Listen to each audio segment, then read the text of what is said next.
எப்பவும் சப்பாத்திக்கு ஒரே மாதிரி குருமா செய்யாம இன்னைக்கு ஒரு நாள் இந்த மாதிரி டிஃப்ரெண்டா உருளைக்கிழங்குல கிரேவி ட்ரை பண்ணி பாருங்க, சூப்பரா இருக்கும். ஒரு கடாயில 1 டீஸ்பூன் எண்ணெய் சூடானதும் ஒரு பிரிஞ்சி இலை, பட்டை கிராம்பு ஏலக்காய், 1/2 டீஸ்பூன் சீரகம், பெருங்காயத்தூள் சேர்த்து கலந்து விடுங்க.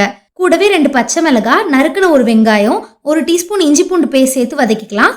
இஞ்சி பூண்டோட பச்சை வாசனை போனதும் அடுப்பை லோ ஃப்ளேம்ல வச்சுட்டு 1/4 டீஸ்பூன் மஞ்சத்தூள், 1 டீஸ்பூன் மல்லித்தூள், மிளகாத்தூள், 1/2 டீஸ்பூன் கரம் மசாலா சேர்த்து கலந்து விடுங்க.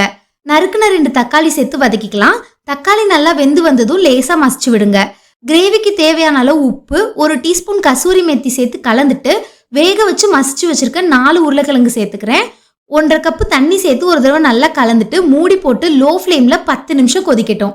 10 நிமிஷம் கழிச்சு கடைசியா 1/2 டீஸ்பூன் கரம் மசாலா, சாட் மசாலா, நறுக்குன மல்லி இலை சேர்த்து கலந்துட்டா கிரேவி ரெடி. சப்பாத்தி, பூரி, ஏன் தோசை கூட வேணாலும் வச்சு சாப்பிடலாம், அட்டகாசமா இருக்கும்.